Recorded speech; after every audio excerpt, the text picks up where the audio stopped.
The eviction notice felt like sandpaper against Ariel Sutton's trembling fingers. 21 days. That's all she had before everything she'd worked for would be gone. She sat on the worn carpet of her studio apartment, surrounded by unpaid bills that seemed to multiply like weeds. Electric company, final notice. Phone bill, overdue. Student loans, collections. Medical bills from her mother's treatment last year. Overwhelming. Her phone buzzed again. Another creditor. She didn't answer. At 29 years old, Ariel had 3 jobs and still couldn't make ends meet. Morning shift at the coffee shop, afternoon hours coordinating events for a small firm, and evening gigs designing party layouts for anyone who would hire her. She was good at what she did. Talented even. But talent didn't pay bills when you were starting from nothing. The rain started as she drove to her afternoon appointment, a consultation with a bride who wanted an elaborate garden wedding. Ariel had prepared a beautiful presentation, spent hours on mock-ups and design boards. This could be her breakthrough. A high-profile client who might recommend her to others. Then her 2008 Honda Civic made a sound like a dying animal and rolled to a stop on the shoulder of the highway. No. Ariel gripped the steering wheel, willing the car to start. It refused. Rain pounded the windshield, turning the world into a blur. She tried the ignition again. Nothing. Not even a click. She grabbed her phone to call a tow truck, but the screen showed only 5% battery. She'd forgotten to charge it last night, too exhausted after her evening shift ended at midnight. The bride's number was in her phone. She had to call, had to explain, had to try to reschedule. But before she could dial, her phone buzzed with an incoming email. The subject line made her pause. Exclusive opportunity, $35,000 for 3 days. Spam probably. Some scam trying to take advantage of desperate people like her. But desperation made her click it anyway. Miss Sutton, my name is Gideon Blackwell. I am the CEO of Blackwell Industries, and I have a business proposition for you. I need someone to accompany me to a family wedding in Napa Valley this coming weekend. The arrangement would require 3 days of your time, Friday through Sunday. In exchange, I am prepared to offer $35,000, paid in full upon completion. If you are interested, please call me at the number below. This is a legitimate offer. I understand this is unconventional, but I assure you this is a professional arrangement. Time is of the essence. Regards, Gideon Blackwell. Ariel read it twice, then 3 times. $35,000. That would cover her rent for a year. Pay off her credit cards. Fix her car. Maybe even invest in her business properly. It seemed impossible. Too good to be true. But what did she have to lose by calling? Her phone died before she could decide. She sat there in her broken car, rain drumming on the roof, and laughed. It was either laugh or cry, and she'd done enough crying. The universe had a twisted sense of humor. An opportunity that could save her life, and her phone was dead. A knock on her window made her jump. A police officer stood in the rain, gesturing for her to roll down the window. She did. You okay, ma'am? Car broke down, Ariel said. I was just about to call for help, but my phone died. The officer nodded sympathetically. I can call a tow for you. Anywhere you need to get to? Actually, Ariel said, making a decision that felt both reckless and necessary, could you help me make a phone call? It's important. Really important. 20 minutes later, using the officer's phone, Ariel listened to the ringtone and wondered if she was making the biggest mistake of her life. Blackwell. The voice was deep, professional, commanding. Hi, this is Ariel Sutton. I just received your email about the wedding arrangement. There was a pause. Miss Sutton. Thank you for calling. Are you interested in discussing the details? Yes, Ariel said, not letting herself hesitate. Yes, I am. Can you meet me tomorrow morning? 9 o'clock, my office downtown? I'll be there. Excellent. I'll have my assistant send you the address. Miss Sutton, I should mention that this arrangement requires discretion and professionalism. You would be portraying my girlfriend for the weekend. Nothing physical is required beyond what would be expected of a couple in public. Holding hands, perhaps an arm around the shoulder. Can you handle that? Ariel thought about the eviction notice. The bills. The broken car. The life she was barely holding together. Yes, she said.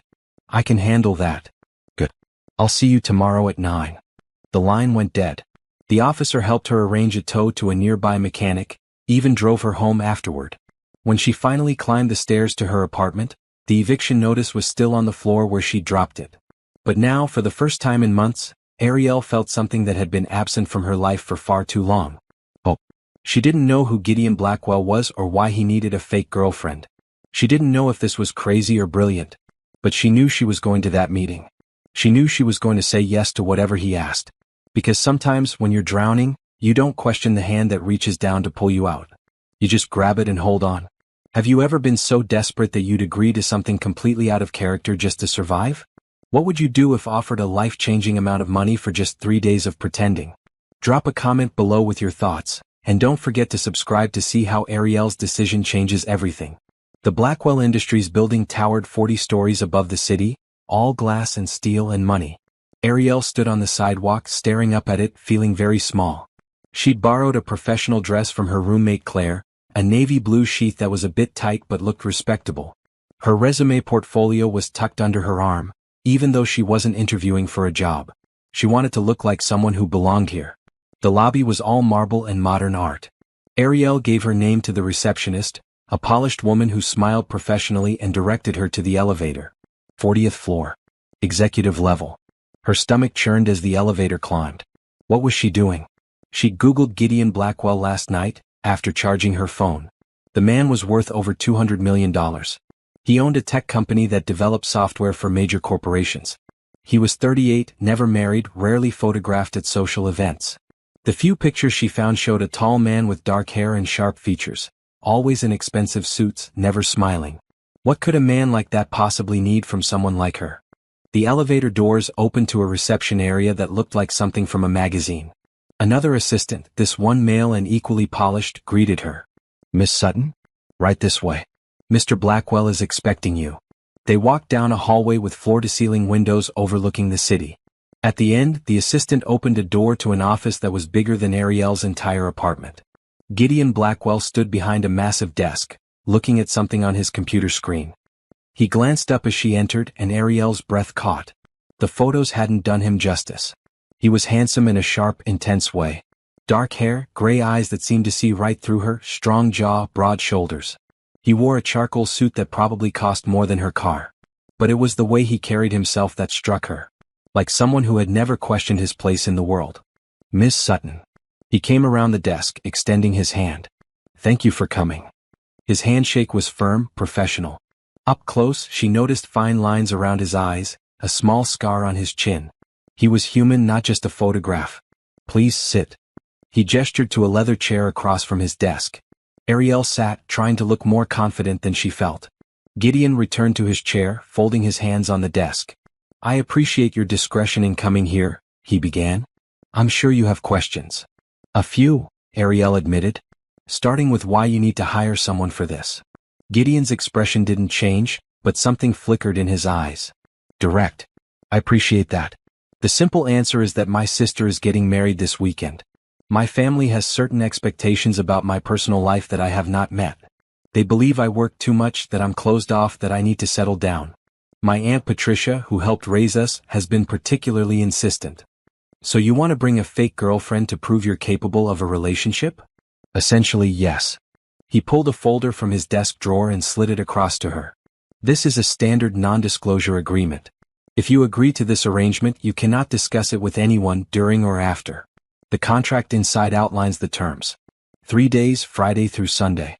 We leave Friday morning, return Sunday evening. You will stay in the guest house on the estate where the wedding is being held. Separate from my room." Ariel opened the folder. The numbers swam before her eyes. $35,000. Payment upon completion. Non-disclosure clause. Expectations of behavior. "Why me?" she asked, looking up. "You could hire an actress, a model. Someone who does this professionally." "I don't want someone who does this professionally," Gideon said. "I want someone real. Your background is in event coordination and design. You'll have genuine things to discuss with my sister and the wedding party. You won't be performing. Just being yourself, in a context that happens to include being my girlfriend. But I'm not an actress. What if I'm not convincing?" "You'll be convincing because you're not acting." Gideon leaned forward slightly. "Miss Sutton, I've been looking for the right person for this for 3 weeks. I've interviewed 10 other candidates. They were all wrong. Too polished, too performative. My family would see through it immediately. But you're genuine. Kind. The way you interact with people, I've seen it. I had someone observe you at the coffee shop where you work. The way you remember regular customers' orders, ask about their lives. That's what I need. Someone who can make my family believe that I've finally met someone worth my time. Ariel should have been disturbed that he'd had her observed, but instead she felt oddly flattered and desperately aware of how much she needed this money. What exactly would I need to do, she asked. Attend the wedding events. Rehearsal dinner Friday night, wedding ceremony Saturday afternoon, reception Saturday evening, farewell brunch Sunday morning. Be friendly with my family. Hold my hand occasionally. Maybe let me put my arm around you. Nothing beyond what you'd see from any couple at a wedding. Can you do that? Ariel thought about her eviction notice, her broken car, her dreams of starting her own event planning company. 3 days. That's all this was. 3 days of pretending and her life could change. Yes, she said. I can do that. You're sure? Because once we arrive, there's no backing out. It would be worse to leave mid-weekend than to not show up at all. I understand. I'm sure. Gideon's expression softened slightly. Not quite a smile, but close. Good. I'll need you to sign the NDA and contract today. Then we'll need to spend some time establishing our backstory. How we met, how long we've been together, details that my family might ask about. Can you clear your schedule for tomorrow afternoon? We should meet somewhere casual, practice being comfortable with each other. Yes, I can do that. Excellent. He pulled out a checkbook which surprised her. In this digital age, she hadn't expected an actual check. He wrote quickly, tore it off and slid it across the desk. This is $5,000. Consider it a signing bonus and advance for any expenses you might incur preparing for the weekend. Clothing, anything you need. Ariel stared at the check. $5,000. Just like that. Take it, Gideon said gently. This is a business arrangement, Miss Sutton. I'm not doing you a favor. You're providing a service I need. There's no charity here. She picked up the check with shaking hands. Thank you. Don't thank me. You're earning it. He stood and she did too. My assistant will have everything you need to sign ready by the time you leave. Tomorrow, 2 o'clock, there's a cafe on Market Street called the Roasted Bean. Meet me there. We're something casual. We'll have coffee like a normal couple. Okay. They shook hands again. This time, his grip lingered for just a moment longer than necessary. Miss Sutton? Ariel. One more thing. Yes. My family is important to me. Especially my sister Rachel. She's been worried about me, thinking I'm lonely. This weekend, when she gets married, I want her to be happy. To feel like she doesn't have to worry about leaving me alone. Can you help me give her that? The vulnerability in his voice surprised her. This wasn't just about fooling his family. This was about love. About protecting someone he cared about from worry. Yes, Ariel said softly. I can help you give her that. Gideon nodded, his professional mask sliding back into place. Then I'll see you tomorrow. Ariel left the office in a daze. She signed the papers, barely reading them. The assistant gave her a folder with information about the wedding, the location, the family members she'd meet. She walked to the elevator, rode down 40 floors, and emerged onto the street clutching a check that would change her life. She went straight to the bank and deposited it, half convinced it would bounce. It didn't. The money showed as pending in her account. That night, lying in bed, Ariel wondered what she'd gotten herself into. But then she thought about Gideon's voice when he talked about his sister. The way he'd said her name. Rachel. Like she was the most important person in his world. Whatever happened this weekend, Ariel was going to make sure Rachel Blackwell had the perfect wedding. And if that meant pretending to be in love with her brother, well, she'd done harder things. At least she hoped she had. The Roasted Bean was crowded when Ariel arrived, students on laptops competing for tables with business people grabbing afternoon coffee. She spotted Gideon immediately. He sat in a corner booth, dressed differently than she'd seen him before. Dark jeans, a green button-down shirt with the sleeves rolled to his elbows, no tie. He looked younger, more approachable. Almost normal. Right on time, he said as she slid into the seat across from him. I ordered you a latte. I hope that's all right. Perfect, actually. How did you know? You work at a coffee shop.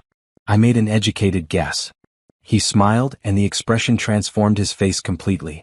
We should probably start getting comfortable with small talk. Tell me something real about yourself. Something that's not in the background check I had done. You had a background check done on me? Standard procedure. Nothing invasive. Just wanted to make sure you were who you said you were. No criminal record, no history of fraud, that sort of thing. Ariel should have been bothered by that, but instead she found it oddly reassuring. He was thorough. Professional. Something real. Okay. I'm terrified of birds. Not just a little afraid. Actually, genuinely terrified. A pigeon once flew at my head when I was 7 and I've never recovered. Gideon laughed. It was a good sound, warm and genuine. Birds? That's specific. Good to know. I'll keep you away from any aggressive pigeons this weekend. Your turn. Tell me something real. His smile faded slightly, but not in a bad way. More thoughtful. I raised my sister from the time she was 12 and I was 21. Our parents died in a car accident. My Aunt Patricia helped, but Rachel was my responsibility. I put my life on hold, made sure she had everything she needed. College, support, guidance. She's getting married now and I keep thinking about how I'm supposed to let go. How to stop being her guardian and just be her brother. The raw honesty in his voice caught Ariel off guard. That must be hard. It is. But she's happy. Thomas is a good man. He'll take care of her. I just need to trust that. He took a sip of his coffee. Now let's build our story. We need to be believable. How about this? We met 6 months ago at a charity gala. You were coordinating the event I was attending. We started talking about the logistics of event planning, and I was impressed by your knowledge and passion. I asked you to dinner. We've been seeing each other since then. 6 months is pretty serious. Your family will expect us to be comfortable together. Exactly. Which is why we need to practice.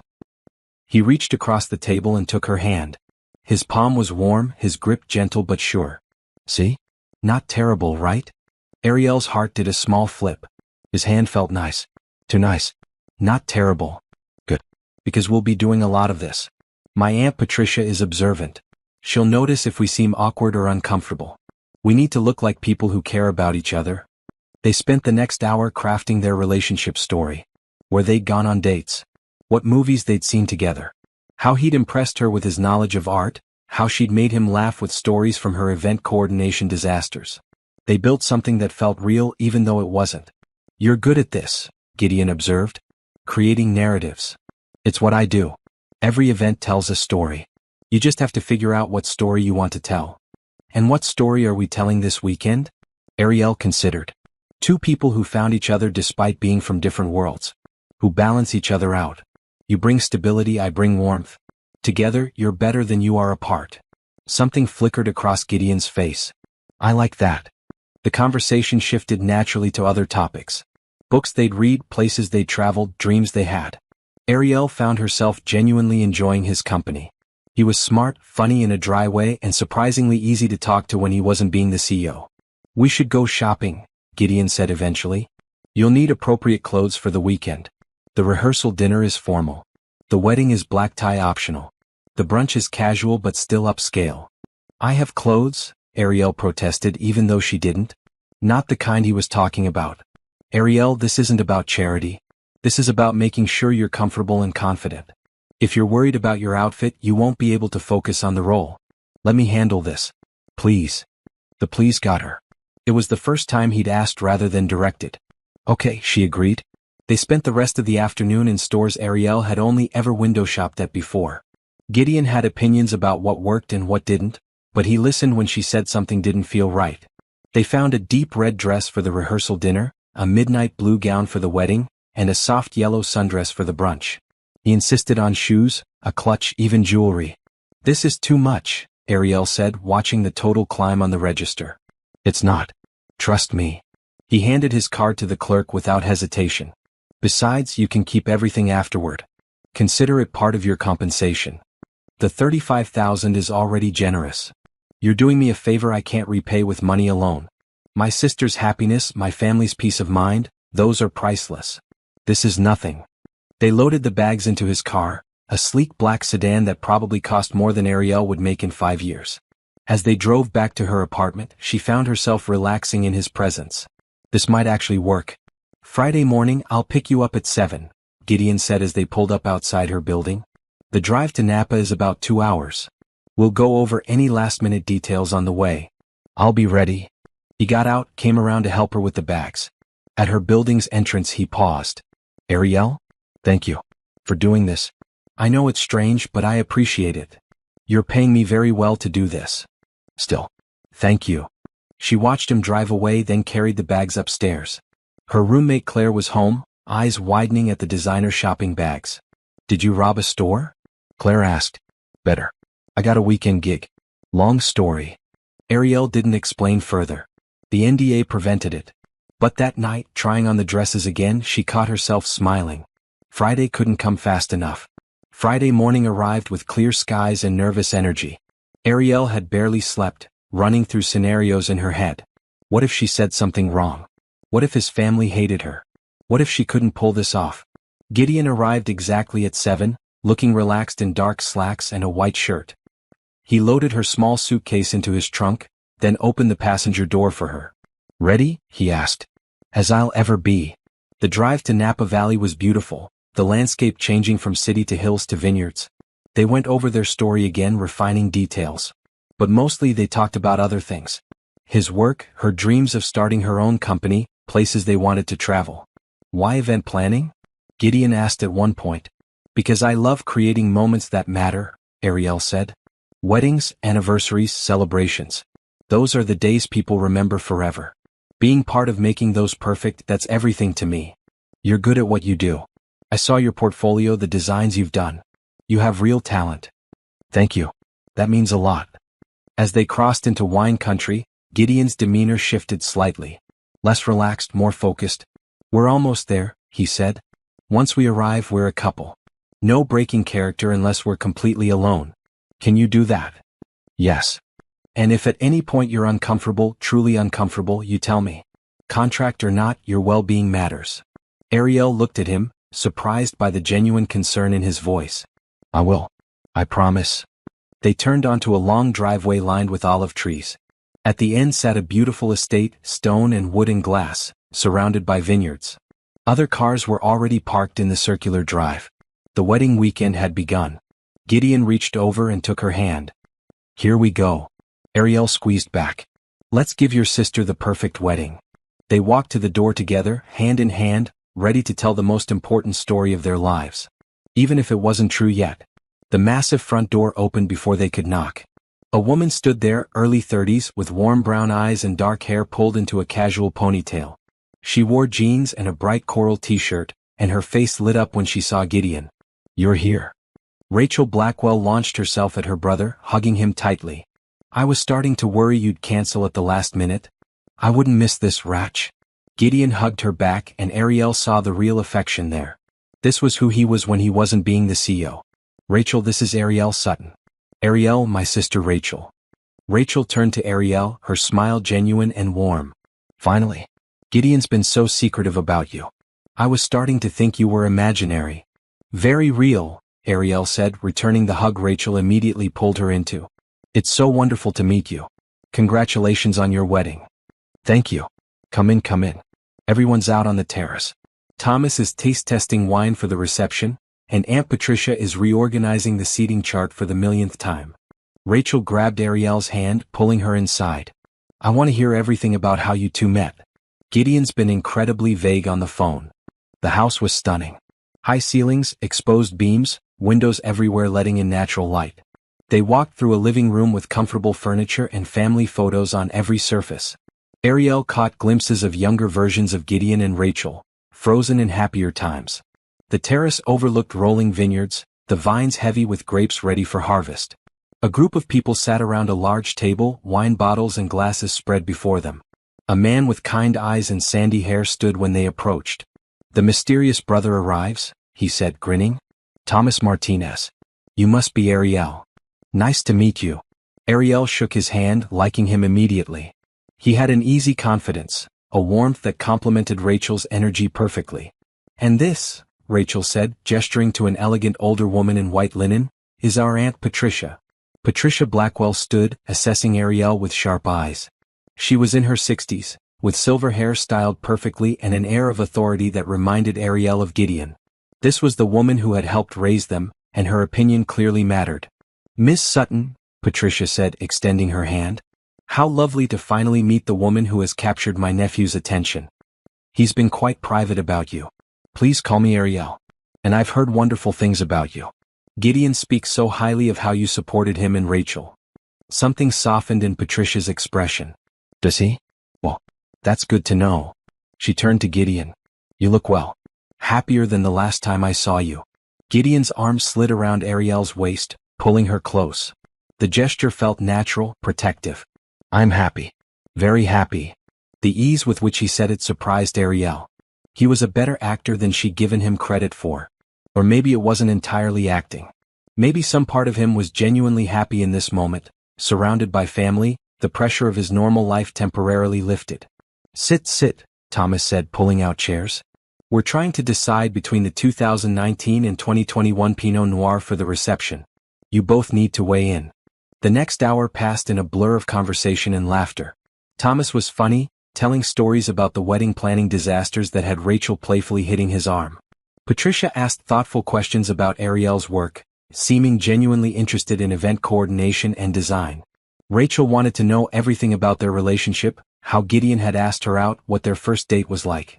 Ariel found herself relaxing into the story they'd created. It felt real in the telling, especially with Gideon beside her, his hand resting on her knee under the table, his occasional smile when she said something that amused him. So the charity gala, Rachel said, leaning forward with interest. That's where you met? How romantic. I wouldn't say romantic, Ariel laughed. I was stressed beyond belief. The caterer had mixed up the orders, the sound system kept cutting out, and I was running around trying to fix everything. Gideon saw me yelling at a confused waiter and thought it was hilarious. I thought it was impressive, Gideon corrected. You were handling chaos with grace. Solving problems on the fly. I asked my assistant who you were, then tracked you down during dinner. He told me he'd never seen anyone manage a crisis that well, Ariel continued, warming to the story. Then he asked if I'd have dinner with him to discuss event management strategies. Very smooth. It worked, Gideon said simply, his fingers tracing small circles on her knee. The touch sent unexpected warmth through her. You two are adorable, Rachel declared. Gideon, I can't remember the last time I saw you this relaxed. Ariel, you're good for him. She is, Patricia agreed, studying them both. Tell me, Ariel, what do you think of my nephew's workaholic tendencies? I think, Ariel said carefully, that Gideon is passionate about what he does. He built something amazing from nothing. But I also think everyone needs balance. We're working on that. Are you? Patricia's eyebrow raised. How? I make him leave the office at a reasonable hour at least twice a week, Ariel said. We cook dinner together. Nothing fancy, just time away from screens and spreadsheets. It's important. Rachel beamed. See? This is what I've been saying. Gideon, you need someone who makes you slow down. She does, Gideon said quietly, looking at Ariel. She makes me remember there's more to life than work. The intensity in his gaze caught Ariel off guard. For a moment it didn't feel like acting. It felt real. Too real. She looked away first, reaching for her wine glass. So, tell me about the wedding plans. Rachel, I'd love to hear about the design choices you made. Rachel lit up, and the conversation shifted to flowers and color schemes and the timeline for tomorrow's ceremony. Ariel listened with genuine interest, offering occasional thoughts and compliments. This was her element, and she could tell Rachel appreciated having someone who understood the details. As the afternoon wore on, more family members arrived. Thomas's parents, warm and welcoming. A few cousins, friendly and curious. Each introduction felt easier than the last. Gideon stayed close, his presence steady and reassuring. When they finally broke for the afternoon to rest before the rehearsal dinner, Rachel showed them to their accommodations. The guest house was separate from the main estate, a beautiful stone cottage surrounded by lavender. This is yours for the weekend, Rachel said, opening the door. Inside was a cozy living space, a kitchenette, and a bedroom with a large bed covered in white linens. I know it's just one bedroom, but I figured you two wouldn't mind sharing. Ariel's stomach flipped. She and Gideon hadn't discussed sleeping arrangements. The contract said separate rooms. Actually, Gideon began, but Rachel was already heading for the door. Dinner's at 7. Dress code is formal. Can't wait to see you both there. She winked at Ariel. He's crazy about you, you know? I can tell. My brother doesn't do anything halfway, and the way he looks at you? That's real. She left before either of them could respond. Ariel and Gideon stood in the doorway looking at the single bed. I'll take the couch, Gideon said immediately. Are you sure? It doesn't look very comfortable. I've slept in worse places. You take the bed. He brought their bags inside, setting hers near the bedroom door. We have a few hours before dinner. You should rest. It's going to be a long evening. Gideon? Yes. Your family is wonderful. Thank you for letting me be part of this. He smiled, that genuine smile that transformed his face. Thank you for being here. You're doing amazingly well. Rachel already loves you. I love her. She's special. She is. He paused. Get some rest, Ariel. Tonight's the rehearsal dinner. That's when things get really real. As Ariel unpacked her dress and got ready for the evening ahead, she couldn't shake Rachel's words. The way he looks at you? That's real. It wasn't real. It was a contract, a performance, a business arrangement. But as she thought about Gideon's hand on her knee, the warmth in his eyes when he looked at her, the easy way they'd fallen into conversation with his family, Ariel wondered if maybe, just maybe, the line between pretending and reality was starting to blur. And that scared her more than anything. The rehearsal dinner was scheduled for 7, but at 5 o'clock, Rachel knocked on their door with an unexpected invitation. The wedding planner scheduled a private wine tasting for the bridal party, she announced, bouncing on her toes with excitement. It's at the vineyard's main tasting room. Please say you'll both come? I know it's technically just for the wedding party, but I want you there, Ariel. And Gideon, you're my brother. You count. How could they refuse? 20 minutes later, they walked hand in hand through the vineyard toward a beautiful stone building with cellar door carved above the entrance. The late afternoon sun cast everything in gentle light, the air warm and filled with the scent of grapes and earth. Inside, the tasting room was intimate and elegant. Dark wood tables, wine barrels as decoration, shelves lined with bottles. A woman in her 40s with kind eyes and expert hands stood behind the bar, 5 glasses already set out for each person. Welcome, she said. I'm Kathleen, the vineyard's head sommelier. Today we'll be tasting 5 wines from lightest to boldest. These are all from our estate, and any you particularly enjoy can be incorporated into tomorrow's celebration. The wedding party gathered around the table. Thomas's best man, a cheerful guy named Ben, immediately started joking about not being able to feel his face by the end of this. Rachel's maid of honor, her childhood friend Sophie, was more interested in the technical aspects of winemaking. First, Kathleen said, pouring a light golden wine, our 2022 Sauvignon Blanc. Notice the citrus notes, the crisp finish. Ariel sipped carefully, aware that she needed to stay sharp tonight. The wine was delicious, bright and refreshing. Beside her, Gideon barely tasted his, she noticed. Always in control even here. What do you think? He asked quietly. It's beautiful. Clean, simple in the best way. Like you. Ariel blinked at him. What? Your design aesthetic. I looked at your portfolio, remember? Everything you create is clean, simple, but beautiful. No unnecessary complications. Just what needs to be there. The compliment caught her off guard. You really looked at my work? Of course. I wanted to know who I was hiring. He took her hand, threading their fingers together. I'm glad I did. You're talented, Ariel. Really talented. Kathleen moved to the next wine, a Chardonnay with oak aging. Rachel and Thomas were debating whether it was too heavy for the reception. Sophie was taking notes, ever the organized one. Patricia had arrived late, sitting at the end of the table with her own glass, watching everyone with those sharp, assessing eyes. This is my favorite part of weddings, Ariel said softly, watching Rachel laugh at something Thomas said. The small moments before the big day. When it's just about joy and celebration before any stress sets in. Do you want this someday? Gideon asked. A wedding of your own? The question felt too personal for their arrangement. But his tone was genuinely curious, not just maintaining their cover. I do, Ariel admitted. But only if it's real. Only if it's with someone who makes me feel like Thomas makes Rachel feel. Like she's the most important person in the world. That's a high standard. It should be. Marriage is forever. Or it's supposed to be. She paused. What about you? Did you ever come close? Something shuddered in Gideon's expression. Once. A long time ago. It didn't work out. Before Ariel could ask more, Kathleen announced the third wine, a Pinot Noir that made Rachel sigh with happiness. This one, she declared. This is perfect. It's good, Thomas agreed, but let's try the others before deciding. The fourth wine was a bold Cabernet, rich and complex. Ariel found herself actually enjoying the tasting, the education behind each pour. Kathleen explained terroir, vintage variation, the art of blending. It reminded Ariel of event planning, actually.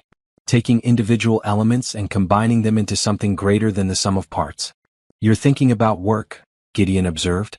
How can you tell? You get this look. Focused, analytical. Same expression you had when Rachel was describing her floral arrangements earlier. Am I that transparent? only to someone paying attention. His thumb traced circles on her palm. What were you thinking? That winemaking is like event planning. Individual pieces that need to come together perfectly. Timing, balance, knowing when something needs more or less of an element. Tell her that, Gideon suggested, nodding toward Kathleen. She'd appreciate the comparison. So Ariel did. When there was a pause in the tasting, she mentioned the connection she'd seen between winemaking and event design. Kathleen's face lit up. Exactly, she exclaimed. It's all about harmony. Every component matters, but it has to work as a whole. You have a good eye for systems. Ariel's an event coordinator, Rachel said proudly, as if she'd known her for years instead of hours. She's amazing at what she does. Weddings? Kathleen asked. Some. Mostly corporate events and smaller celebrations right now.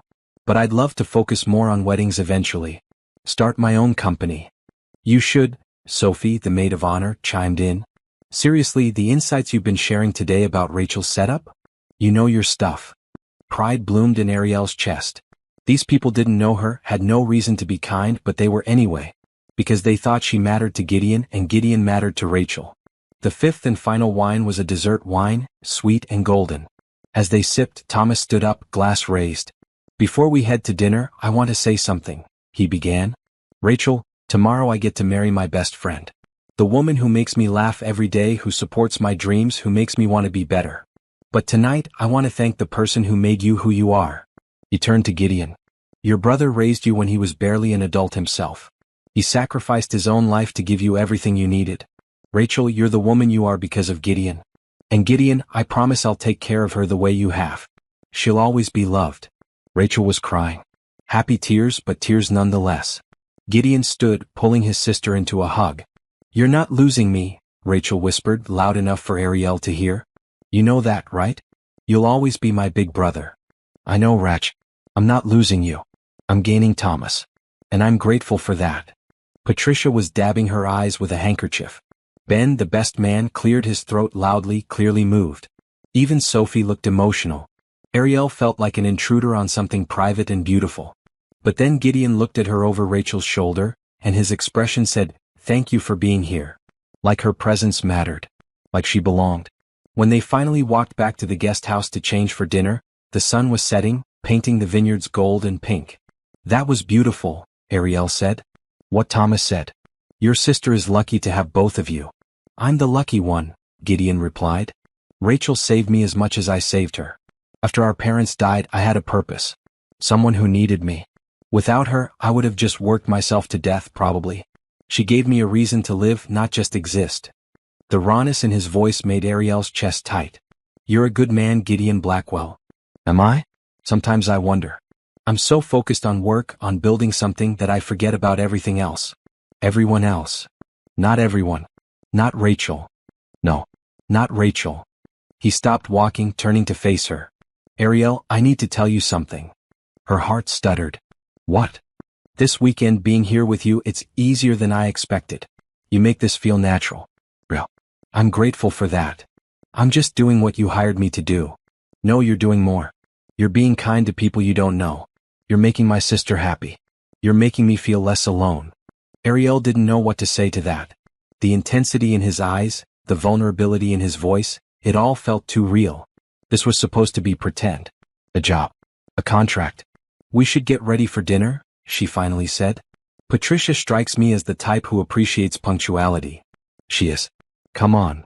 But as they walked the rest of the way in silence, Ariel couldn't shake the feeling that something had shifted between them. The line between acting and reality, already blurry, was getting harder to see. And that terrified her. Because in 2 days this would all be over. She'd go back to her real life and Gideon would go back to his. This wasn't permanent. It couldn't be. No matter how much a small, foolish part of her was starting to wish it was. The rehearsal dinner was held in the estate's grand dining room, all candlelight and elegant place settings. Ariel wore the deep red dress they'd bought, and Gideon wore a perfectly tailored navy suit. When she emerged from the bedroom, his reaction was worth every moment of nervousness. You look stunning, he said simply. You clean up pretty well yourself. They walked to the main house together, his hand warm at the small of her back. The gesture felt protective, possessive even.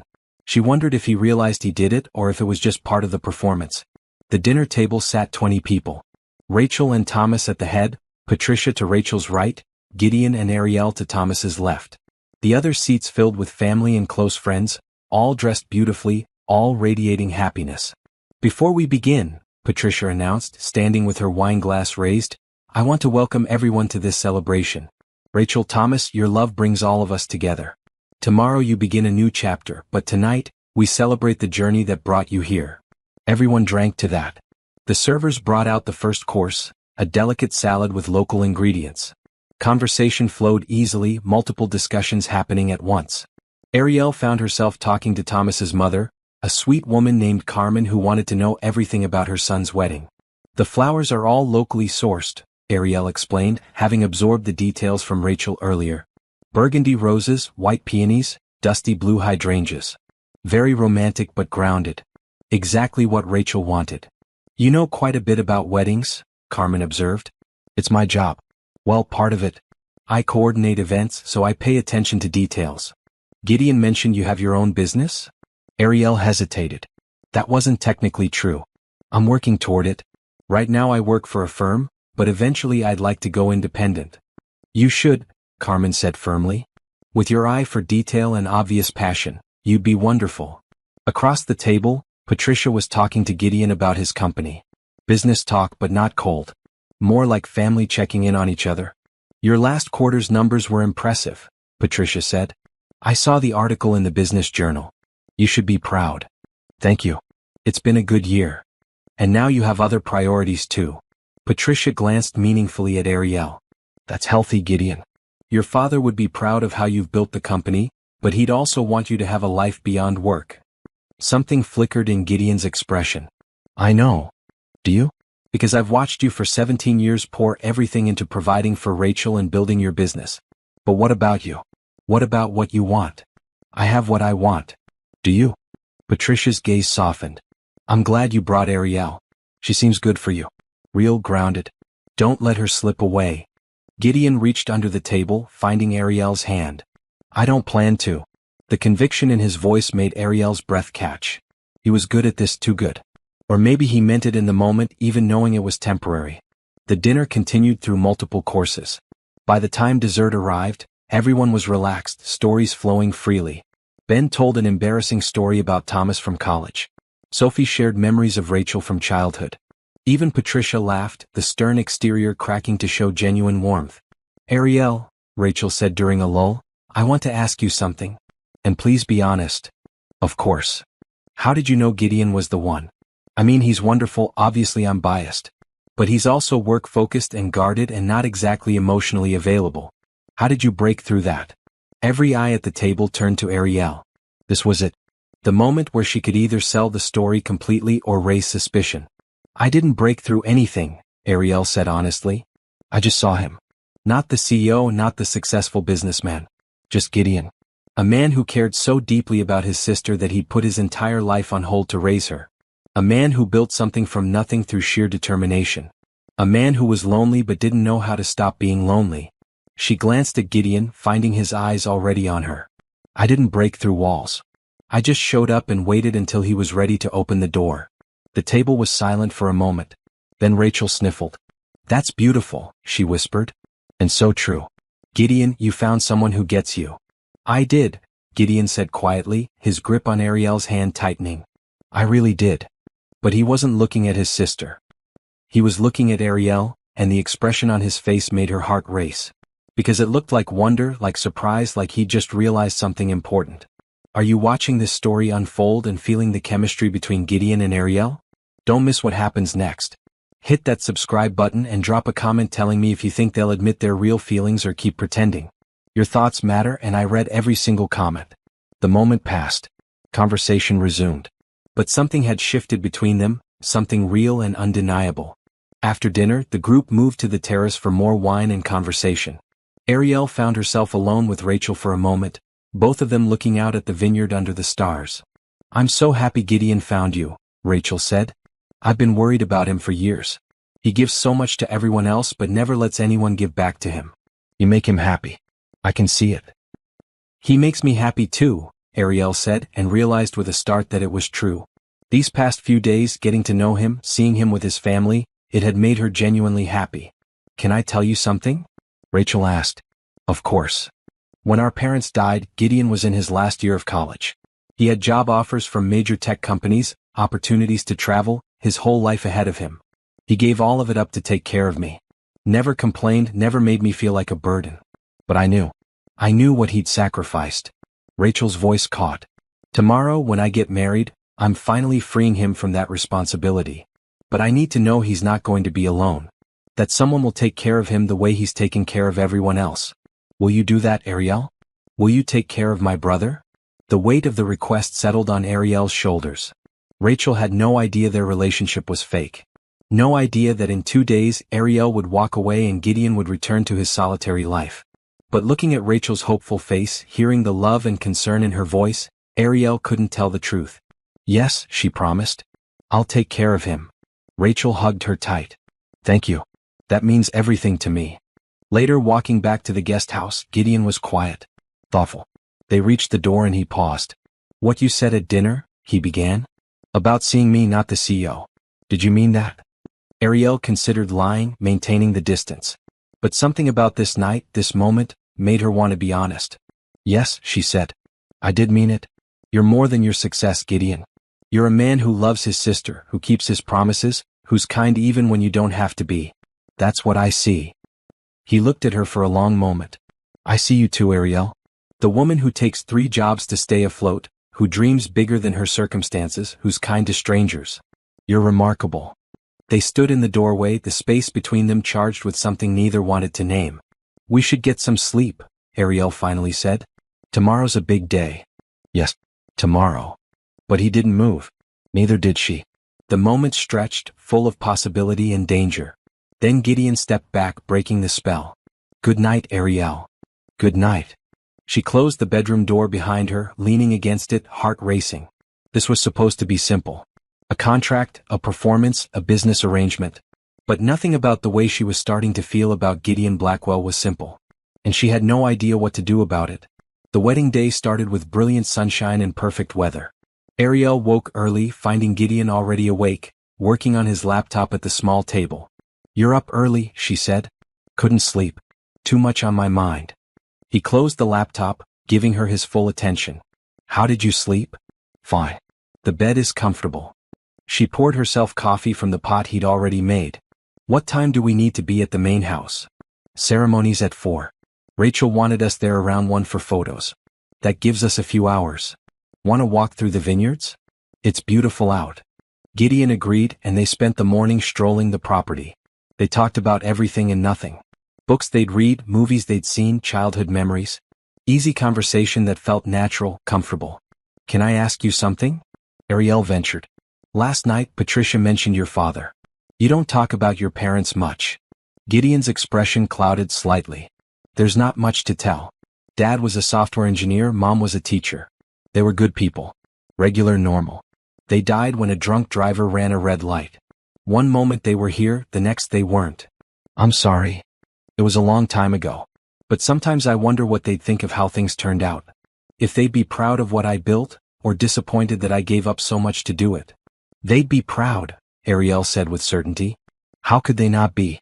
You raised Rachel, built a successful company, took care of everyone around you. That's incredible." "I did what I had to do." "No, you did more than that. You chose to do it and you did it well." He looked at her, something vulnerable in his expression. "Thank you for saying that." They returned to the guest house to get ready. Ariel spent an hour on her hair and makeup, wanting everything perfect. The midnight blue gown fit like a dream, elegant and timeless. When she emerged from the bedroom, Gideon was in his tuxedo, looking impossibly handsome. "Ready?" he asked. "Ready." The main house was controlled chaos. Rachel was in the master suite with Sophie and her mother, getting ready. Thomas was with his groomsmen in another room. Patricia coordinated everything like a general managing troops. Photographers captured every moment. "Ariel," Rachel called when she saw her. "Come here. I want pictures with you." "With me?" "But I'm not in the wedding party. You're family now. That means pictures." So Ariel found herself in photos with Rachel, both of them laughing. The photographer captured candid moments. Rachel adjusting her veil, Ariel fixing a loose curl, both of them looking at each other with genuine affection. Thank you, Rachel whispered during one quiet moment. For making my brother happy. For being here. Guilt twisted in Ariel's stomach. This was all fake. A contract. Rachel's gratitude was based on a lie. But before she could dwell on it, Patricia appeared. It's time. Everyone to their places. The ceremony was outdoors on a terrace overlooking the vineyards. White chairs lined in neat rows, an arch covered in flowers at the front. Guests filled the seats, dressed beautifully, all waiting for the bride. Gideon found Ariel in the crowd, taking her hand as they sat together. You look beautiful, he murmured. So do you. The music started. The groomsmen walked down the aisle, then the bridesmaids. Sophie came last, radiant in her burgundy dress. Then everyone stood. Rachel appeared at the top of the aisle on Patricia's arm. The sight made Ariel's breath catch. Rachel looked like a dream in white lace, her face glowing with happiness. Gideon's hand tightened on Ariel's. She glanced at him, saw tears in his eyes. She's beautiful, Ariel whispered. She's grown up, Gideon replied, his voice thick. When did that happen? They watched Rachel walk down the aisle, watched her take Thomas's hand, watched them exchange vows that were personal and moving. Thomas promised to be her partner, her equal, her best friend. Rachel promised the same. When the officiant pronounced them married, the whole crowd cheered. Rachel and Thomas kissed, then walked back down the aisle as husband and wife. The reception was in a large tent, decorated beautifully with fairy lights and flowers everywhere. Dinner was served, toasts were made. Ben's best man speech was funny and touching. Sophie's maid of honor toast had everyone crying. Then came the dancing. Rachel and Thomas's first dance was to a slow, romantic song. Gideon watched his sister with such pride and love that Ariel felt her own eyes water. Dance with me? Gideon asked when the song ended and the floor opened to everyone. Of course. He led her onto the dance floor, pulling her close. They swayed to the music, and Ariel let herself enjoy the moment. His hand warm on her back, the solid presence of him, the way he looked at her like she mattered. This has been a perfect day, she said. It has. Thank you for being part of it. You've thanked me a dozen times this weekend. You can stop now. I'll thank you as many times as I want. His hand traced small circles on her back. Ariel, I need to tell you something. Her heart hammered. What? This weekend being here with you, it's made me realize. Well. Gideon Blackwell. I heard you'd finally found someone. They turned. A woman stood beside them, early 30s, stunning in an emerald green dress. Long dark hair, sharp eyes, confident smile. She looked at Gideon like she owned him. Vanessa, Gideon said, his voice carefully neutral. I didn't know you were coming. Thomas is my cousin. Did you forget? Vanessa's eyes slid to Ariel, assessing and dismissive. And you must be the girlfriend. How interesting. Ariel Sutton, Ariel said, extending her hand. Nice to meet you. Vanessa's handshake was perfunctory. Vanessa Crawford. I used to work with Gideon. We were quite close, actually. The implication was clear. Ariel felt Gideon tense beside her. That was a long time ago, Gideon said. Was it? Seems like yesterday to me. Vanessa smiled, but it didn't reach her eyes. I'm surprised you're here, actually. Wedding celebrations aren't really your thing, Gideon. You always said they were a waste of time. That was before. Before what? Before you hired someone to play your girlfriend? The words dropped like stones in water. Ariel's stomach plummeted. Excuse me? Gideon's voice went cold. Oh, come on. Did you really think I wouldn't figure it out? I know you, Gideon. You don't do relationships. You don't let people in. So when I heard you were bringing a girlfriend to Rachel's wedding, I did some research. Ariel Sutton, event coordinator. 3 jobs, struggling financially. Then suddenly spending the weekend at an expensive vineyard estate with a billionaire who's never dated anyone seriously in his life. Vanessa laughed, the sound cruel. It's obvious. This is an arrangement. A transaction. You're paying her to be here. Several nearby couples had stopped dancing, listening. Patricia was approaching, concern on her face. Rachel and Thomas had noticed something was wrong. That's not true, Ariel said, but her voice wavered. Isn't it? Tell me, Ariel, how much did he offer you? 30,000? 40? What's the going rate for a fake girlfriend these days? Vanessa, that's enough, Gideon said sharply. What? Because you don't want everyone to know the truth? That you're so incapable of a real relationship that you had to hire someone to convince your family you're not completely alone. Vanessa's voice rose, carrying across the tent. It's sad, Gideon. Pathetic, actually. Stop it, Ariel said, finding her voice. You don't know what you're talking about. Don't I? Then tell everyone here, right now, that you and Gideon have a real relationship. That you're not being paid to be here. Tell them. The tent had gone quiet. Everyone was watching. Rachel looked devastated. Patricia's face was a mask of shock. Thomas had his arm around Rachel, trying to comfort her. Ariel looked at Gideon. His jaw was tight, his eyes stormy. He looked like he wanted to defend them, but what could he say? Vanessa was right. This was an arrangement. Ariel was being paid to be here. But then Gideon did something unexpected. He stepped forward, his voice clear and strong. Yes, he said. Vanessa's right. I hired Ariel to come to this wedding with me. Gasps rippled through the crowd.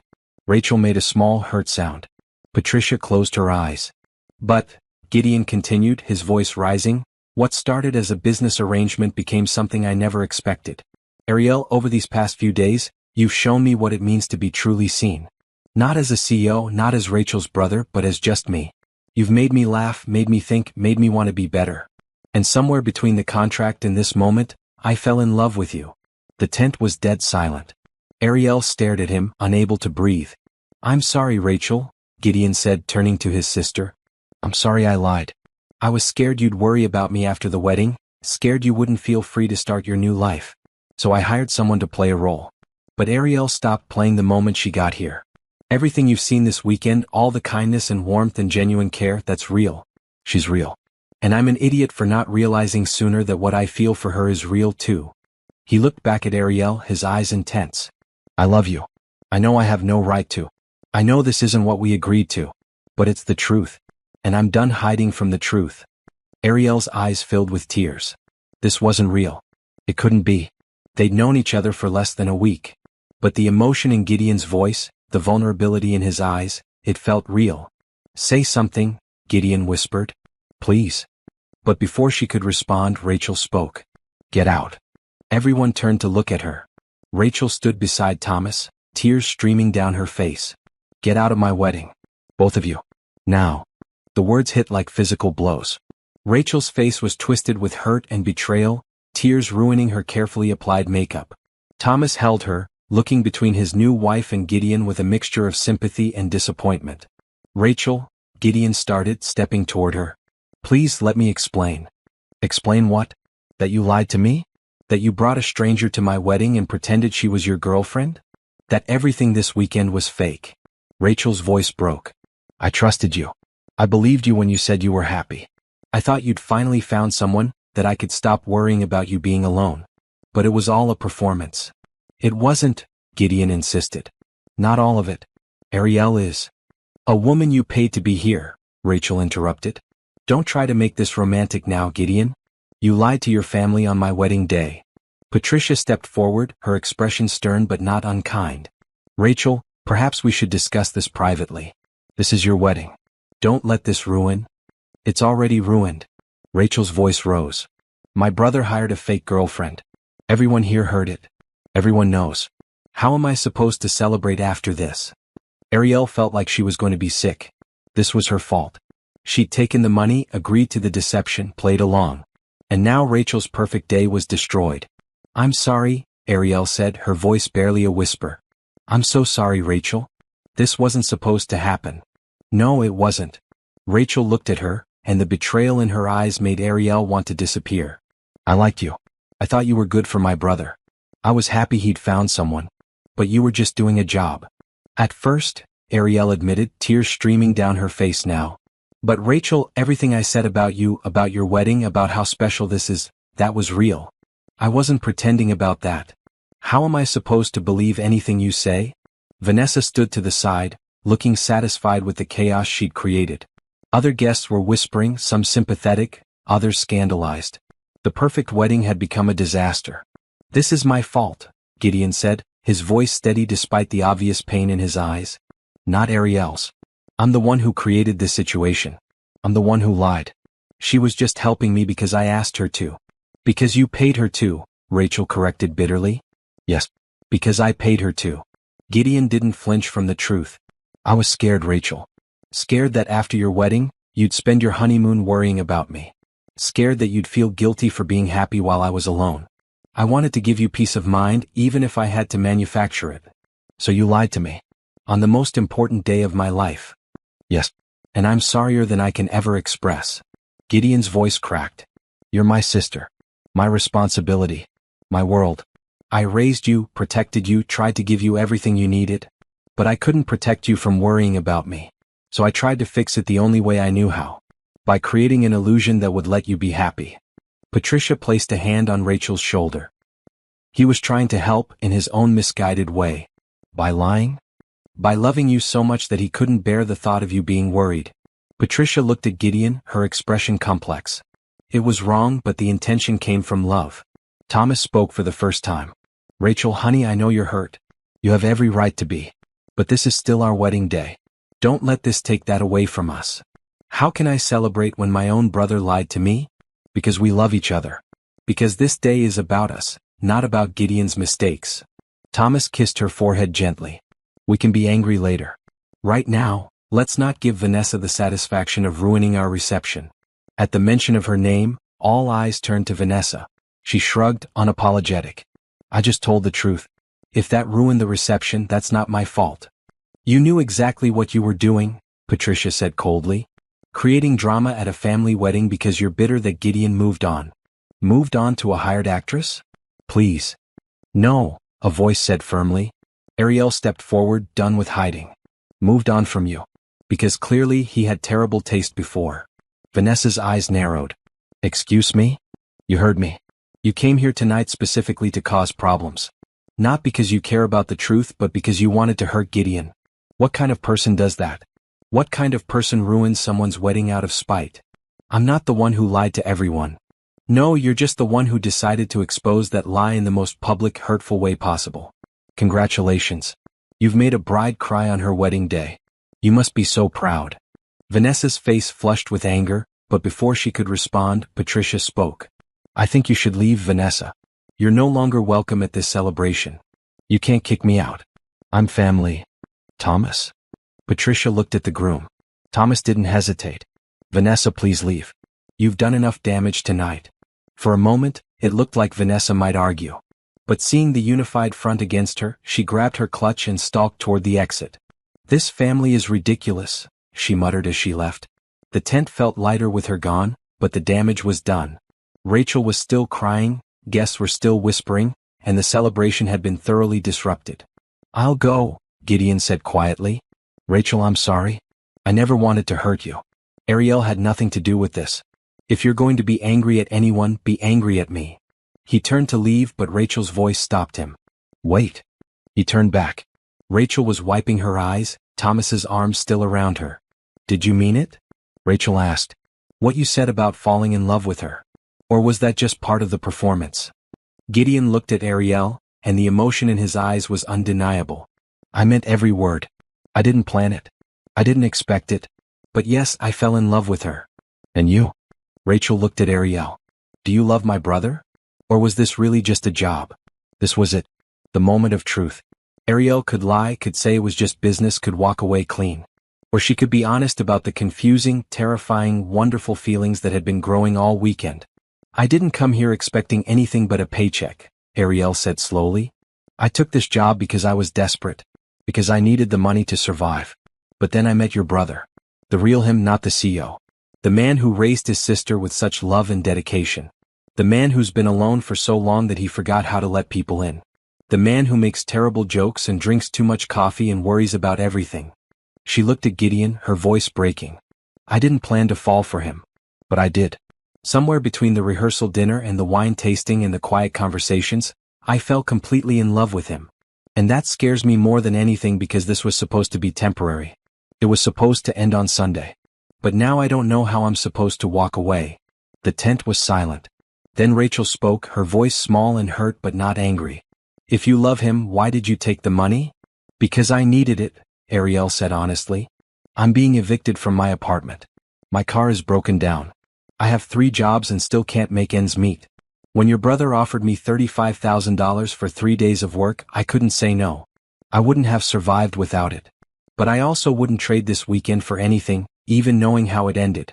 Because I got to know Gideon. And I got to know you. And those things matter more than money. Rachel looked at her brother, then at Ariel, then back at her brother. You're both idiots. I know, Gideon said. Complete idiots. Yes. And you lied to me on my wedding day. I did. I'm sorry. Rachel took a shaky breath. Then, incredibly, she laughed. It was a wet, teary laugh, but genuine. Of course this would happen at my wedding. Of course my brother would fall in love during a fake relationship. Because nothing in this family can ever be simple. I'm sorry, Rach, Gideon said again. I know you are. Rachel wiped her eyes again, then looked at Thomas. What do you think? Thomas smiled. I think your brother loves you enough to make a terrible decision trying to help you. And I think he found something real in the process. And I think we should dance because this is our wedding and I want to dance with my wife. Rachel looked around the tent. At the guests watching with bated breath, at the decorations and flowers, at the life she was building with Thomas.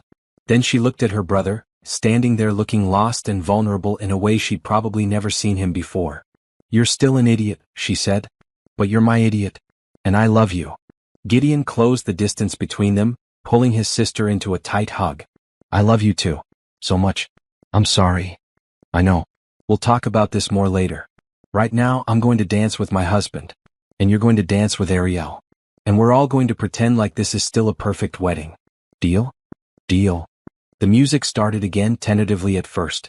Then Thomas led Rachel onto the dance floor, and they swayed together, ignoring everyone else. Slowly, other couples joined them. The celebration resumed, shakier than before but still there. Gideon turned to Ariel. Dance with me?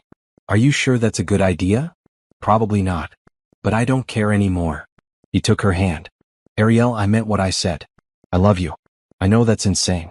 I know we've only known each other for a few days. But it's the truth. It's insane, Ariel agreed, letting him pull her onto the dance floor. Absolutely crazy. But I love you too. And I have no idea what that means or where this goes from here. Gideon smiled, really smiled, for the first time since Vanessa's revelation. We figure it out. Together. They danced under the fairy lights, surrounded by people who now knew the truth but were choosing to celebrate anyway. It wasn't the perfect ending Ariel had imagined. But somehow, it felt more real than perfect ever could. The rest of the reception passed in a surreal blur. After the confrontation with Vanessa and the emotional revelations, the celebration took on a different tone. Guests were more subdued, but there was also a strange sense of relief. The secret was out. No more pretending. Ariel and Gideon stayed for the rest of the evening, dancing and talking with family members who approached them with a mixture of curiosity and sympathy. Patricia pulled Ariel aside at one point. That took courage, the older woman said. Admitting the truth. Standing up to Vanessa. I respect that. I'm sorry we lied to you. I'm not pleased about the deception, but I understand why Gideon did it. He's been taking care of everyone else for so long, he forgot how to take care of himself. You've helped him remember. I don't know if I did anything. You did. Patricia squeezed her hand. You made him vulnerable. That's no small feat with my nephew. When the cake was cut and the bouquet tossed, Ariel caught it, to Rachel's tearful laughter. The evening began winding down. Guests started leaving, offering congratulations to Rachel and Thomas, nodding politely to Gideon and Ariel. I should go pack, Ariel said as they walked back to the guest house. Tomorrow's checkout is probably going to be awkward enough without me being unprepared. Don't, Gideon said. Don't pack. Don't leave tomorrow. Stay for the farewell brunch. Stay because you want to, not because you're being paid. Ariel stopped walking. Gideon, I don't know if that's a good idea. Why not? Because we need to figure out what this is. What we are. You can't just declare you love someone and have everything be okay. Can't I? No. Love isn't a business arrangement. It's messy and complicated and scary. I know. Believe me, I know. He took her hands. But I also know that I meant what I said tonight. I love you, Ariel. And I want to see where this goes. Real this time. No contract, no payment, just two people getting to know each other. What if it doesn't work? What if we're only compatible in this artificial situation? Then we'll find out. But I'd rather try and fail than not try at all. Wouldn't you? Ariel thought about her life before this weekend. 3 jobs, crushing debt, no hope for anything better. Then she thought about the past few days. Laughing with Rachel, talking with Gideon, feeling like she belonged somewhere. I'll stay for brunch, she said. But after that, I need to go home. Back to real life. And you need to figure out if what you're feeling is real or just the emotion of the weekend. It's real. You can't know that yet. I can.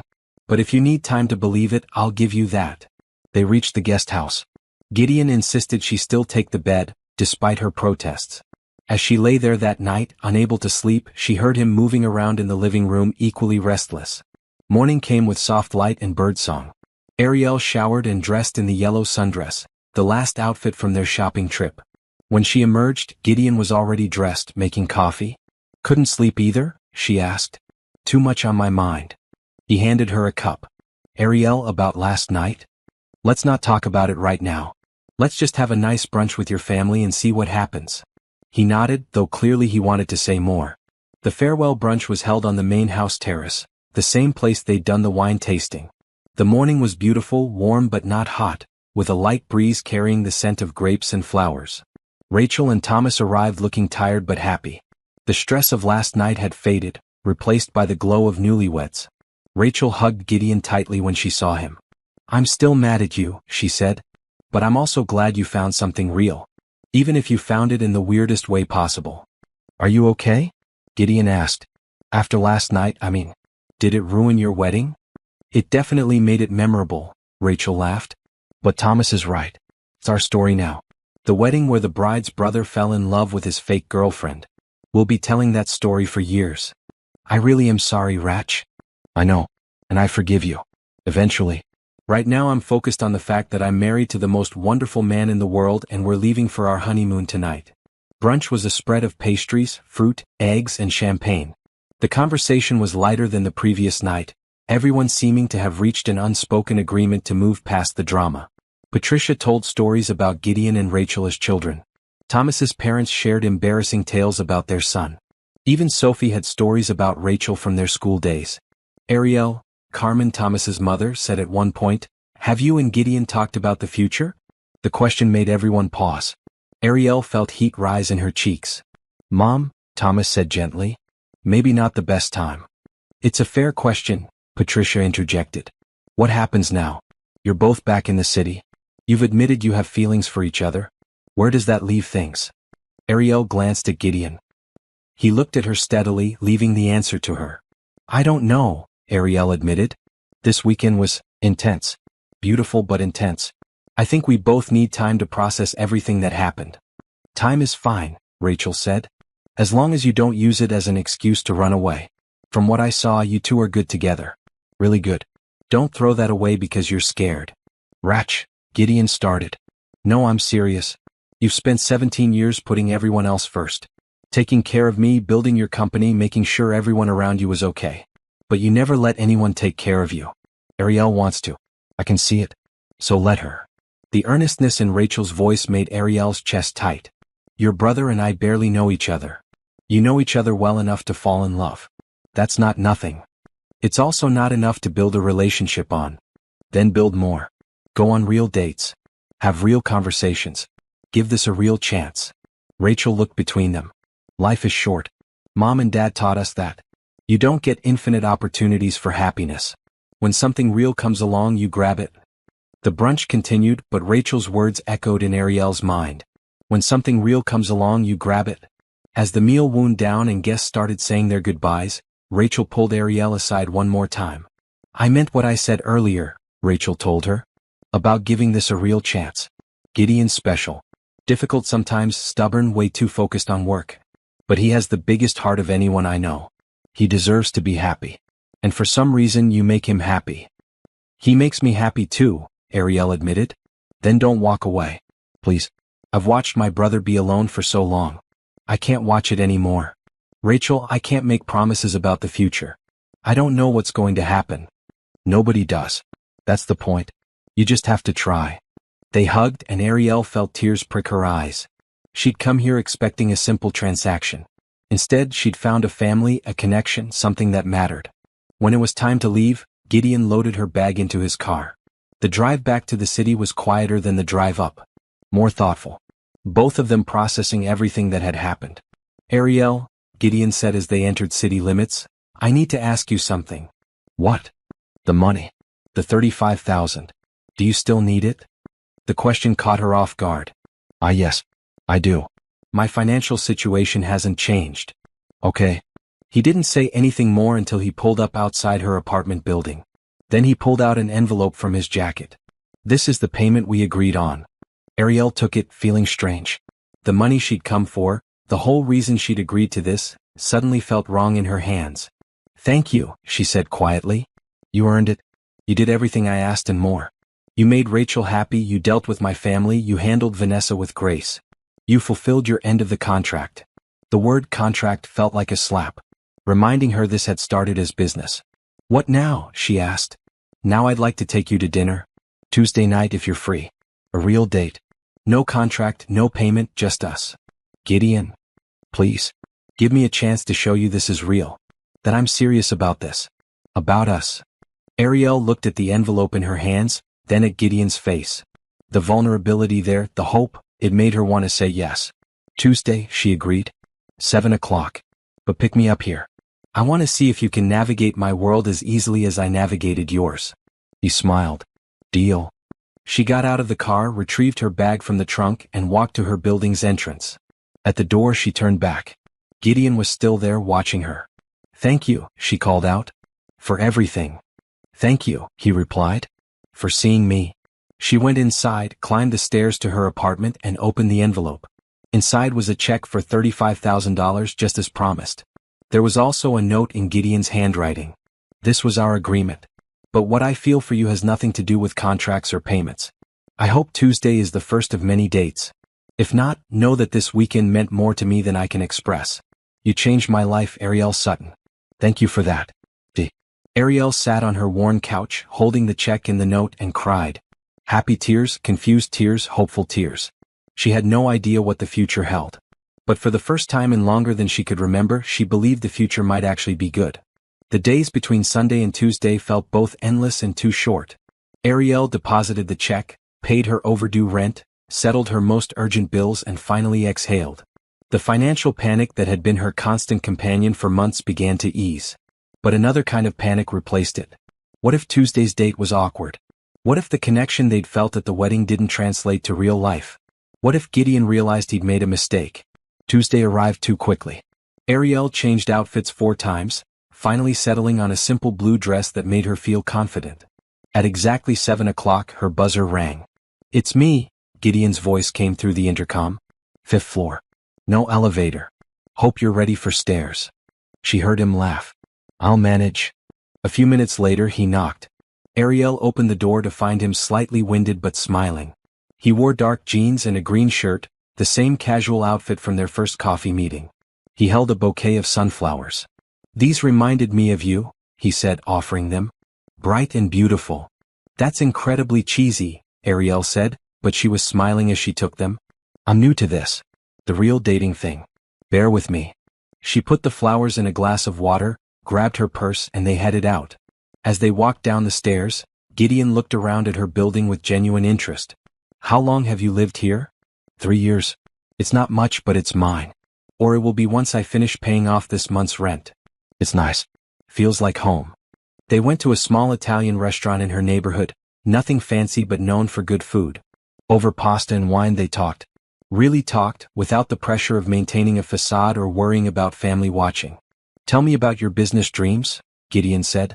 "You mentioned wanting to start your own event planning company. What would that look like?" Ariel described her vision.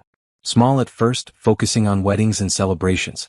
Building a reputation for personal service and creative design. Eventually growing to handle larger corporate events, but never losing the personal touch. "You light up when you talk about it," Gideon observed. "The way your eyes get bright, your hands move. You're passionate about this." "I am. Events are about creating memories. Perfect moments that people carry with them forever. I want to be part of that." "You should do it. Start the company. It takes money. Equipment, marketing, time to build a client base. I can't afford to quit my jobs right now. What if you had funding?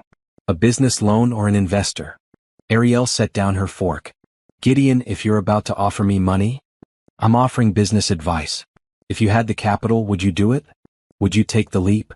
"I don't know. Maybe. It's scary to put everything on the line for a dream." "It is. But it's scarier to never try. I started Blackwell Industries with almost nothing. Just an idea and determination. It nearly failed a dozen times. But I kept going because I believed in what I was building. You could do the same. You had advantages I don't have. Education, connections, no dependence. True. But you have something I didn't. You understand people. You make them feel valued, seen. That's not something you can learn. That's a gift.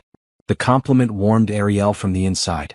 They talked through dessert, sharing stories from their childhoods, laughing at silly memories. It felt easy. Natural. Like they'd been doing this for years instead of days. Can I ask you something? Ariel said as they walked back to her apartment. Why did you really hire me? You said it was because I was real, genuine. But there had to be more to it. Gideon was quiet for a moment. When I saw you at the coffee shop before I approached you about the arrangement, I watched you for an hour. You were juggling orders, dealing with difficult customers, clearly exhausted. But you never lost your patience. Never stopped being kind. There was one moment a little kid spilled juice everywhere, and instead of being annoyed, you helped clean it up and made the kid laugh. You turned a potential meltdown into a game. I remember that day. The kid's mom was so stressed. You made her day better. And I thought, that's who I need. Someone who genuinely cares about people, who makes situations better just by being present. I needed my family to believe I'd found someone special. And you are special, Ariel. That wasn't acting. That was just you. They reached her building. Ariel didn't want the night to end. Do you want to come up? She asked. I have coffee. It's nothing fancy, but I'd love to. They climbed the 5 flights, Ariel apologizing for the stairs again. In her small apartment, she made coffee while Gideon looked at the photos on her walls. Pictures of her mother, now passed. Friends from college. Event designs she'd done, printed and framed. Your mom? He asked, pointing to a photo of a beautiful woman with Ariel's smile. Yeah. She died 2 years ago. Cancer. The medical bills are part of why I'm so behind financially. I'm sorry. That must have been hard. It was. But she made me promise to keep chasing my dreams. To not give up because things got difficult. Some days, that promise is the only thing that keeps me going. They sat on her small couch with their coffee, closer than necessary. Ariel felt hyper-aware of every point where they touched. His shoulder against hers. Their knees barely brushing. I'm terrified, Ariel admitted suddenly. Of this. Of us. Feels too good to be true. Like any moment it's going to fall apart. I'm terrified too, Gideon said. I haven't dated anyone seriously in years. I don't know how to do this, but I want to learn. With you. What if we're just caught up in the emotion of the weekend? What if this fades when reality sets in? Then we deal with it. But Ariel, I don't think this is going to fade. I think this is real. I think it's been real from the moment you walked into my office looking nervous but determined. I think I started falling for you then, I just didn't recognize it. That's impossible. You barely knew me. I knew enough. I knew you were someone who'd taken 3 jobs to stay afloat instead of giving up. Someone who kept showing up even when things were impossibly hard. That's courage. That's strength. And it's rare. Ariel turned to face him fully. Gideon, if we do this, if we try for real, I need you to know something. I'm not a project. I'm not someone you need to fix or save. I can take care of myself. I know that. But I'm also not going to pretend I don't need help sometimes. I do.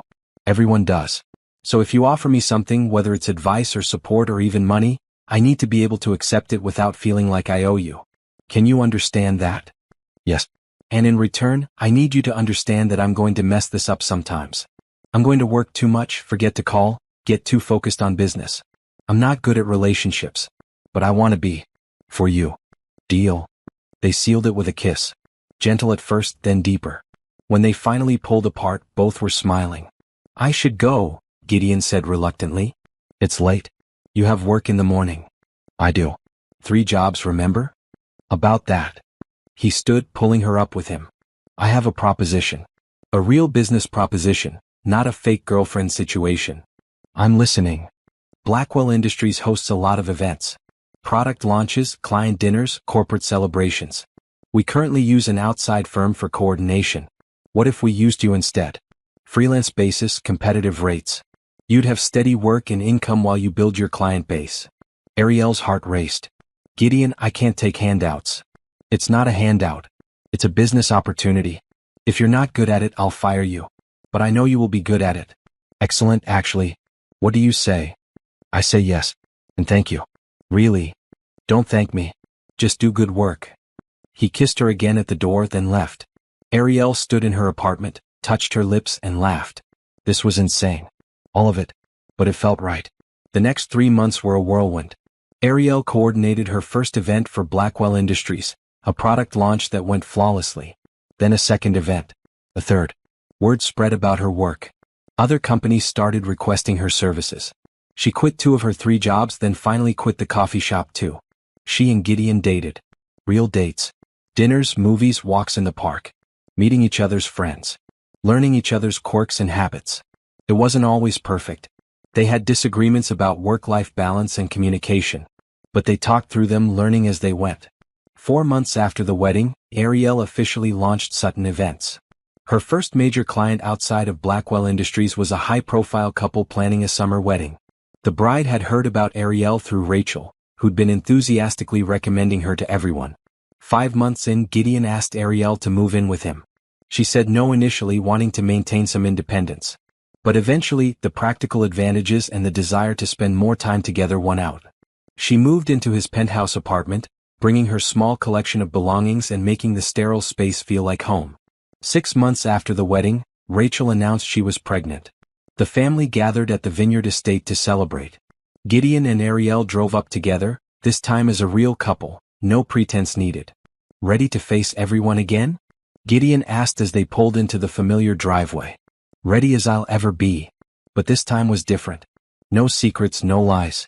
Just 2 people who'd found each other in the strangest way possible and made it work.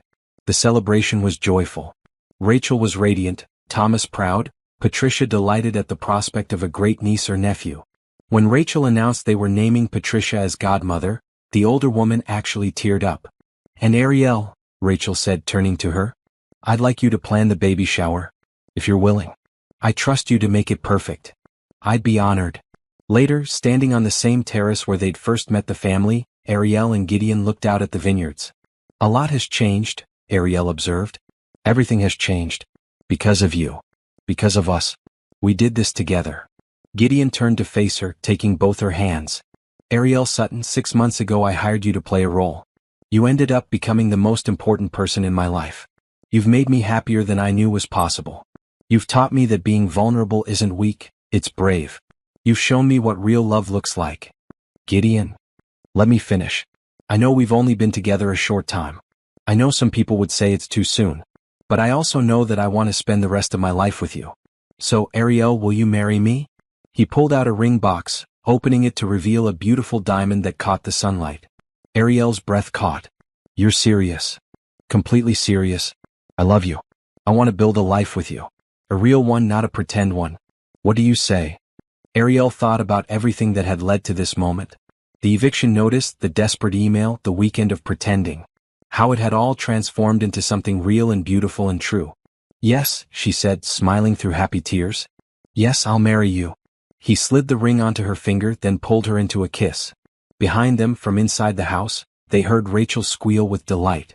Apparently, she'd been watching. Rachel burst onto the terrace, Thomas and Patricia right behind her. You're getting married? We're getting married, Ariel confirmed. Rachel hugged them both, crying happy tears. This is perfect. You two are perfect. I'm so happy I could burst. Patricia embraced them as well, her smile genuine and warm. Welcome to the family officially this time. I'm glad my nephew finally found someone who makes him happy. She makes me very happy, Gideon agreed, his arm around Ariel's waist. Thomas shook Gideon's hand, grinning. Welcome to married life, man. It's the best decision you'll ever make. The rest of the evening was celebration. Toasts and laughter and plans for the future. Rachel immediately started offering wedding planning advice, which made everyone laugh since Ariel was literally a professional event planner. As the sun set over the vineyards, painting everything gold and pink, Ariel stood beside Gideon and marveled at how life could change. 6 months ago, she'd been drowning in debt and desperation. Now she had a thriving business, a man who loved her, and a family who'd welcomed her with open arms. What are you thinking? Gideon asked softly. That I took a huge risk accepting your offer. But it turned out to be the best decision of my life. Mine too. I thought I was hiring someone to play a part. Instead I found my partner. My equal. My home. That's very romantic for someone who said they weren't good at relationships. I have a good teacher. He kissed her forehead. I love you, Ariel. Thank you for taking a chance on me. Thank you for seeing me. really seeing me? They stood together as the stars came out, surrounded by family and love and the promise of a beautiful future. What had started as a contract had become something neither had expected but both had needed.